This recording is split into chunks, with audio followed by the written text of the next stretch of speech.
जैसे मुमताज आलम रिजवी जी, जैसे आप ईरान का खुलकर समर्थन कर सकते हैं, ठीक है मैम एक मिनट रुक जाइए, जैसे आप यहाँ पर बैठकर या देश में रहकर आप ईरान पर खुलकर बोलने के लिए आजाद हैं, आप ईरान पर अपना समर्थन खुलकर जाहिर करने के लिए आजाद हैं, तो जो इजराइल का समर्थन करता है आप उस पर क्यों सवाल खड़े कर देते हैं? आप ही ने मुझे समझाया ना मेरे शो की शुरुआत में कि मेरे देश की खूबसूरती है, मेरे देश की डेमोक्रेसी है। अब मुमताज आलम रिजवी तो डिसाइड नहीं करेंगे ना कि लोगों की बुनियाद क्या है, वो किसको पसंद करते हैं और किसको नहीं। अब राशिद जी एक सेकंड रुक जाइए सर, हम इजराइल और ईरान दोनों में जो डिफरेंस की बात कर रहे हैं, भाई ये इजराइल ही तो है कश्मीर के मुद्दे पर भारत के साथ खुलकर सामने आ जाता है, ऑपरेशन सिंदूर पर भारत के साथ खुलकर खड़ा हो जाता है। एक तरफ ये मुल्क है और एक तरफ ईरान है जिससे हमें जिसके साथ हमारे बहुत पुराने नाते हैं, तो भारत को तो न्यूट्रल रहना है, दोनों के साथ खड़े रहना है। नहीं देखिए, मेरा एक बहुत बड़ा सवाल है सभी लोगों से, इजराइल के साथ जाना, ईरान के साथ खड़ा होना, ये अपनी जगह ठीक है, कोई भी हो सकता है, डेमोक्रेसी है, लेकिन मैं ये पूछना चाहता हूँ ज़मीर कहाँ है? हर आदमी को पता है कि इजराइल ने प्रोवोक किया है ईरान को हमला करके, हर आदमी जानता है कि अमेरिका ने बिला सोचे समझे और जानबूझकर उस पर हमला किया है, ये कहकर कि ये न्यूक्लियर बम बना रहा है, हालांकि ऐसा कुछ भी नहीं है, अब तक वो वहाँ तक पहुँचा भी नहीं है जहाँ तक न्यूक्लियर बम बनाने के लिए आदमी को पहुँचना चाहिए। तो ये जो सारी बातें हैं उसमें कहीं ना कहीं ज़मीर की आवाज़ को भी लेना चाहिए।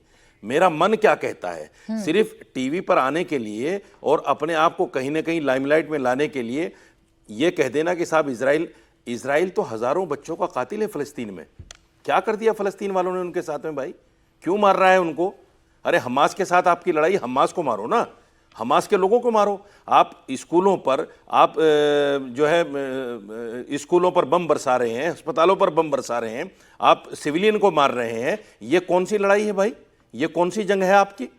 ये सारी बातें पूरी दुनिया देख रही है, लेकिन कोई भी आदमी इस पर बोलने को तैयार नहीं, कोई भी आदमी ये कहने को तैयार नहीं कि इजराइल जब तक दुनिया में है दुनिया सुकून से नहीं रह सकती। मैं दावे के साथ आपके टीवी पर ही कहना चाहता हूं। और हिटलर को याद कीजिए आप, हिटलर ने जब यहूदियों का नरसंहार किया था तो कुछ यहूदियों को उसने जानबूझ के छोड़ा था। पढ़िए उसकी जीवनी आप, वो कहता है कि मैंने जानबूझकर कुछ यहूदियों को इसलिए छोड़ा है ताकि आने वाले वक्त में लोग देख सकें कि यहूदी कितना जालिम होता है, ठीक, कितना राशिद जी आपने शैतान आदमी होता है, ताकि समझ सके सब लोग। मासूम लोगों पर हमलों का जिक्र किया, दुनिया में कहीं पर भी, वो फिलिस्तीनियों पर हमला हो, वो ईरान पर हमला हो, वो इजराइल पर हमला हो, जहां मासूम लोग मारे जाते हैं, मुझे लगता है मेरे पैनल में खड़े हुआ कोई भी शख्स इसका समर्थन नहीं करेगा।